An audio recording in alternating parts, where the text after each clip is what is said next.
तो जितना डार्क आपको चाहिए उतना डार्क आप ले सकते हैं, लाइट करना चाहते हैं तो इसको लाइट भी कर।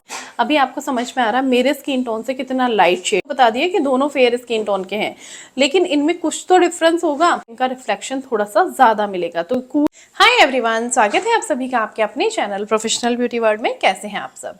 सो गाइज, आज हम बात करने वाले हैं, ये है देखिए क्रायोलॉन डर्मा कलर पैलेट, जिसको कि हम गर्मियों में बहुत ज़्यादा यूज़ करते हैं। क्योंकि अगर देखिए आप सुपरा इजी टू यूज़ होता है, बट अगर सुपरा यूज़ करते हैं तो उसका जो स्टे होता है वो लॉन्ग लास्टिंग नहीं होता है, क्योंकि सुपरा एक ग्रीस बेस्ड प्रोडक्ट है जो कि हमारे स्किन से स्लिप होता है। ग्रीस जैसे स्लिप होती है वैसे ही सुपरा हमारी स्किन से स्लिप होता है और हमें कवरेज नहीं मिलता है। इसीलिए हम यूज़ करते हैं डर्मा ब्लेंडिंग। थोड़ी सी आपको प्रैक्टिस की ज़रूरत है अगर बिगनर है, और अगर आप प्रो मेकअप आर्टिस्ट हैं तो फिर आपको कोई दिक्कत ही नहीं होगी, ठीक है। सो अभी हम बात करने वाले हैं इसके शेड D4 के बारे में, क्योंकि गर्मियों में सबसे ज़्यादा डर्मा यूज़ किया जाता है। लेकिन अगर हम इतनी बड़ी पैलेट ले लेते हैं और हमें पता ही नहीं होता है कि हमें शेड को कैसे यूज़ करना है, तो फिर वो प्रॉब्लम वाली चीज़ है, ठीक है। तो अगर हम इनके स्किन टोन और अंडरटोन को समझ लेते हैं तो हमें कोई भी दिक्कत नहीं होती है। अभी यहाँ पर आज हम बात करने वाले हैं D4 शेड के बारे में। तो आप देखिए जो D4 शेड है, इसको मैंने काफ़ी यूज़ कर लिया है। इसके बाद में मैं आपके साथ शेयर कर रही हूँ कि आपको कैसे इसको यूज़ करना है जिससे कि बेस्ट रिजल्ट्स आपको मिल सके और कौन से स्किन टोन पर ये जाएगा। क्योंकि काफ़ी टाइम अगर हमारा सिलेक्शन गलत होता है, अगर हम ये गलत सेलेक्ट कर लेते हैं कि गलत अंडरटोन पर हमने गलत अंडरटोन का शेड डाल दिया, या तो हमने स्किन टोन चेंज कर दिया, तो हमारा मेकअप ग्रे हो जाता है और वो बिल्कुल सही नहीं लगता है। तो इसीलिए परफेक्ट स्किन टोन और अंडरटोन आपको आइडिया होना चाहिए, देख के आपको समझ में आना चाहिए, जिससे कि आपका मेकअप फ्लॉलेस हो, लॉन्ग लास्टिंग हो एंड क्लाइंट को पसंद आए। सो देखिए ये है D4 शेड, यहाँ पर आप देख सकते हैं।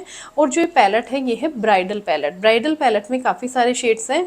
और अगर आप क्रायोलॉन की क्लास लेना चाहते हैं, पूरा आप सीखना चाहते हैं, Kryolan Derma, Supra, beta foundation, digital foundation, Kryolan के ब्रशेज़, इसके जो पाउडर्स हैं, एक लाइव ब्राइडल मेकअप लुक भी, तो आपको चैनल पर क्लास की डिटेल्स मिल जाएगी। नहीं तो आपको स्क्रीन पर नंबर दिखाई देगा, वहाँ पर आपको कॉल करना है, पता करना है और क्लास ज्वाइन करनी है। क्योंकि क्रायोलॉन के प्रोडक्ट हम बहुत ज़्यादा यूज़ करते हैं, लेकिन काफ़ी टाइम हमको इनका जो अंडरटोन स्किन टोन पता नहीं होता है, इस कारण से हम लोग गलत चूज़ कर लेते हैं। जो रिफ़िल्स भी अगर लेते हैं तो गलत ले लेते हैं। अभी अगर मैं बात करूँ एक रिफ़िल की, तो एक रिफ़िल आपकी आई थिंक ये वाली 450 रुपये में आती है। इतनी रुपीज़ में आपको एक क्लास मिल रही है इन डिटेल, जो कि आप सीख सकते हैं, समझ सकते हैं और काफ़ी कुछ आप उसके बाद में कर सकते हैं। क्योंकि चीज़ों का जब आइडिया होने लगता है ना, तो हमारा जो काम है वो अपने आप ही बहुत अच्छा होने लगता है। तो इसीलिए मैं आपको बोलूँगी ये क्लास आपको ज़रूर करनी चाहिए, क्योंकि इसमें आपको बहुत कुछ सीखने को मिलेगा। ओके, अभी हम बात कर लेते हैं D4 शेड के बारे में। सो जो D4 शेड है, यहाँ पर अगर मैं आपको दिखाती हूँ तो देखिए एक्चुअल में क्या है, थ्योरी और जो प्रैक्टिकल चीज़ें होती है ना, उनमें फ़र्क होता है। हम लोग थ्योरी कर लेते हैं, थ्योरी लिख लेते हैं, लेकिन चीज़ों में थोड़ा बहुत चेंज होता है, जो कि हम थ्योरी में डिफ़ाइन नहीं करके और उसको हम जब आँखों से देखते हैं तो हमें ज़्यादा समझ में आता है। तो इसीलिए मैं आपको बोलूँगी कि चीज़ों को समझने की कोशिश करो, रटने की बजाय। काफ़ी लोग का ही होता है, इसका स्किन टोन बता दो, ये किस पे जाएगा। देखिए कोई भी शेड एक पर्टिकुलर स्किन टोन पे नहीं जाता है, आपको यूज़ तो मिक्स मैच करके ही करना पड़ेगा। बहुत रेयर केस होता है कि कोई परफेक्ट शेड किसी की स्किन टोन पे चला जाए, क्योंकि हमारे इंडिया में इतनी स्किन टोन्स है ना, इतनी ज़्यादा स्किन टोन्स हैं, डार्क से लेकर के और फेयर तक, कि आप एक पर्टिकुलर शेड किसी के लिए भी जज नहीं कर सकते हो। आपको सेलेक्ट करना पड़ेगा या तो आपको मिक्स करना पड़ेगा। तो इसलिए आपको ये चीज़ें आनी चाहिए, ठीक है। अभी देखो अगर मैं बात करती हूँ शेड की, तो ये देखिए ये कुछ इस तरह का है। अभी आपको समझ में आ रहा है मेरे स्किन टोन से कितना लाइट शेड है। ये जो शेड है ये है फेयर स्किन टोन का शेड। अभी ये देखिए इसमें एक और शेड यहाँ पर अवेलेबल है, D4.5। तो D4.5 भी इसमें फेयर स्किन टोन का शेड है। अभी देखिए यहाँ पर मैंने आपको बता दिया कि दोनों फेयर स्किन टोन के हैं, लेकिन इनमें कुछ तो डिफरेंस होगा, तो इसीलिए वो डिफरेंस हमको पता होना चाहिए। क्योंकि ये जो D4.5 है, ये देखिए आप यहाँ पर अगर फर्क देख सकते हैं तो एक डार्क है और एक लाइट है, बट है दोनों फेयर स्किन टोन के। तो इसी तरह जो हमारी स्किन टोन्स होती है ना, वो भी बहुत टाइप्स की होती है, तो इसीलिए हमें उनके आधार पे पता होना चाहिए कि कौन सा शेड जाएगा, ठीक है। तो इसीलिए देखिए मैं आपको यहाँ पर दिखा देती हूँ एक बार ये वाला भी स्वॉच करके।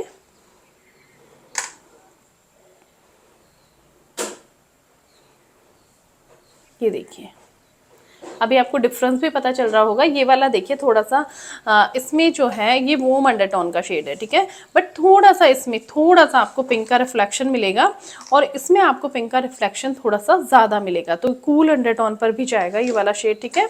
और वैसे आप देखिए आपको करेक्ट करना अगर आता है अंडरटोन, तो फिर आप गलत शेड ले लेते हैं तो भी कोई प्रॉब्लम नहीं है। आपके पास एले गर्ल के जो पिगमेंट्स होते हैं वो होने चाहिए, या फिर और कोई ब्रांड में भी आप देख सकते हैं, तो उसके आधार पे आप इनको करेक्ट कर सकते हैं। सो गाइज जो ये D4 शेड है ना, ये कहाँ जाएगा इसी के बारे में हम बात कर रहे हैं। तो ये D4 शेड जो है ना, ये वाला शेड फेयर स्किन टोन पर जाएगा, बट अब आपको ये जज करना है कि कौन सी फेयर स्किन टोन पर जाएगा, क्योंकि अगर एक्सेस में फेयर स्किन टोन है तो ये वाला शेड फिर वहाँ पर नहीं जाएगा। तो अगर एक्सेस में बहुत ज़्यादा वेरी फेयर है तो वहाँ पर जैसे आइवरी शेड मैंने आपको सुप्रा का दिखाया था, उसी तरह आपको लाइट शेड यूज़ करने पड़ेंगे। या तो आप इसमें देखिए ये जैसे एले गर्ल का ये वाला वाइट है, ठीक है, तो आप इसको भी मिक्स करके इसको और लाइट बना सकते हैं।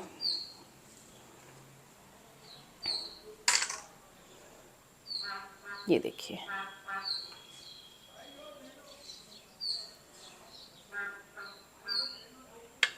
हो गया थोड़ा सा लाइट शेड, देख सकते हैं यहाँ पर, है ना। तो ऐसे आप इसको लाइट बना सकते हैं। अगर किसी का परफेक्ट स्किन टोन ये जा रहा है तो वहाँ पर आप हाइलाइटिंग के लिए जो हम 2 टोन लाइटर शेड से हाइलाइटिंग करते हैं, उसके लिए आप इसमें वाइट मिक्स करके या तो कोई इससे लाइट शेड मिक्स करके और 2 टोन लाइटर शेड बना सकते हैं। और अगर आपको बनाना है थोड़ा सा डार्क शेड, जैसे कि हम कॉन्टोर कर रहे हैं, अगर आपके पास पर्टिकुलर कोई डार्क शेड नहीं है या बहुत ज़्यादा डार्क है, सपोज कीजिए बहुत ज़्यादा डार्क है, तो थोड़ा सा आप इसका रेशो लेंगे एंड थोड़ा सा आपको लेना है D4 का। और ये देखिए ये एक कॉन्टोर के लिए परफेक्ट शेड आपके पास तैयार हो जाएगा, है ना। तो जितना डार्क आपको चाहिए उतना डार्क आप ले सकते हैं, लाइट करना चाहते हैं तो इसको लाइट भी कर सकते हैं। तो ये कुछ प्रोडक्ट्स अगर आपके पास होते हैं तो आप इस तरह के शेड्स बना सकते हैं, क्रिएट कर सकते हैं। 2 रिफिल्स के साथ भी आप काम कर सकते हैं। और हमारी जो क्लास है उसमें मैंने आपको हर एक शेड के स्किन टोन, अंडरटोन के बारे में बताया है, जिससे कि आपको कोई भी कन्फ्यूज़न ना हो। आप सिंगल रिफिल के साथ भी अगर काम करना चाहते हैं तो कर सकते हैं। आप 2 रिफिल लेना चाहते हैं 2 ले सकते हैं, इतनी बड़ी पैलेट में इन्वेस्ट करने की ज़रूरत नहीं है। तो आप देखिए कितनी ज़्यादा यूज़फुल होगी वो क्लास आपके लिए, क्योंकि अगर आपको प्रोडक्ट नॉलेज नहीं है, आप ये पूरी पैलेट ख़रीद भी लेते हैं और फिर अगर ये आपके कोई काम की नहीं रहती है तो फिर क्या मतलब है। क्योंकि ये जो पूरी पैलेट है आई थिंक कि 4000 से ऊपर आती है, तो उसके 4000 से ऊपर अगर आप इन्वेस्ट करते हैं और आपको शेड्स का ही आइडिया नहीं है तो फिर इतनी बड़ी पैलेट लेने से कोई मतलब नहीं है। लेकिन अगर आपको शेड्स के बारे में पता चल जाता है तो आप सिर्फ 2 रिफिल्स के साथ अपना पूरा काम कर सकते हैं, पूरा बेस बना सकते हैं। आप लिक्विड हाइलाइटिंग कर सकते हैं, कॉन्टोरिंग कर सकते हैं, आप अपना फाउंडेशन की जगह भी इनको यूज़ कर सकते हैं, ऑल पूरा बेस आप इससे बना सकते हैं। और अपने पसंद के अकॉर्डिंग जैसा आपका एरिया है, अगर आपके वहाँ कूल अंडरटोन ज़्यादा है तो आप कूल अंडरटोन के अकॉर्डिंग ले सकते हैं, वार्म अंडरटोन ज़्यादा है तो वार्म के अकॉर्डिंग शेड ले सकते हैं, आपको परफेक्टली पता चल जाएगा। सो आई होप ये वाला तो आपको समझ में आ गया होगा कि D4 आपको कहाँ यूज़ करना है। इन दोनों के बारे में मैंने आपको बताया। देखिए कंपैरिजन करना भी हमको खुद को आना चाहिए, इसमें हमें दिखता है, क्लियर नज़र आता है, ठीक है। सो ये चीज़ें आपको समझनी पड़ेगी। सो आई होप गाइस ये वीडियो आपके लिए काफ़ी हेल्पफुल रहेगा। वीडियो अच्छा लगा है तो लाइक कर देना, शेयर कर देना और चैनल को सब्सक्राइब जरूर कर लेना, क्योंकि इसी तरह की वीडियोज़ आपको इस चैनल पर मिलती रहती है। मिलती हूँ नेक्स्ट वीडियो में, तब तक के लिए बाय बाय।